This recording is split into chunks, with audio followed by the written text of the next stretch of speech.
Hi all of you our you this is Sirisha welcome to my video.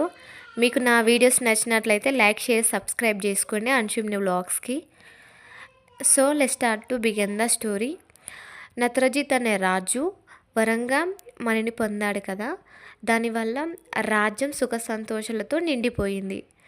ఒకరోజు ఈ రాజు ఏం చేశాడంటే ఆ మణిని తీసుకొని శ్రీకృష్ణుడి దగ్గరికి వెళ్తాడు. వెళ్ళినప్పుడు అక్కడ శ్రీకృష్ణుడు ఏమంటాడంటే, దాని తాపానికి నువ్వు తట్టుకోలేవు, అది నాకు ఇచ్చేసేయి అంటాడు. అప్పుడు ఈ రాజు, ఎంతో కష్టపడి సాధించాను స్వామి, నేను మీకు ఇవ్వలేను. ఈ రాజుకి ఒక తమ్ముడు కూడా ఉంటాడు, తన పేరే ప్రస్థానుడు. అతను ఒకరోజు అడవికి వెళ్తాడు ఆ మణిని తీసుకొని. అక్కడ సింహం దాడికి ఇతను మరణిస్తాడు. అది ఒక తినే వస్తువు అనుకొని ఆ సింహం తీసుకొని వెళ్తుంది ఒక గుహలోకి.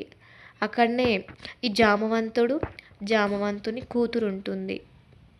సో ఈ జామవంతుడు అనేవాడు మన్వంతుని జాతికి చెందినవాడు. తను ఈ సింహాన్ని చంపేసి ఆ మణిని అలా కూతురు మెడలో వేస్తాడు.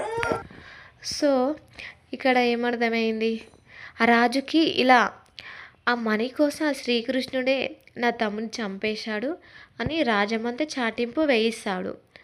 సో చివరికి ఆ చాటింపు శ్రీకృష్ణుని చేతిలో పడుతుంది. ఈ నిందని ఎలాగైనా పోగొట్టాలని ఆ శ్రీకృష్ణుడు అడవికి వస్తాడు. అక్కడ ఈ ప్రస్థానుని అడుగుజాడలు, సింహాన్ని అడుగుజాడలు చూస్తాడు. డైరెక్ట్ ఆ గుహలకు ప్రవేశిస్తే అక్కడనే అర్థమవుతుంది శ్రీకృష్ణునికి స్టోరీ అంతా. సో ఆమె మెడలో ఈ మణిని చూస్తాడు శ్రీకృష్ణుడు.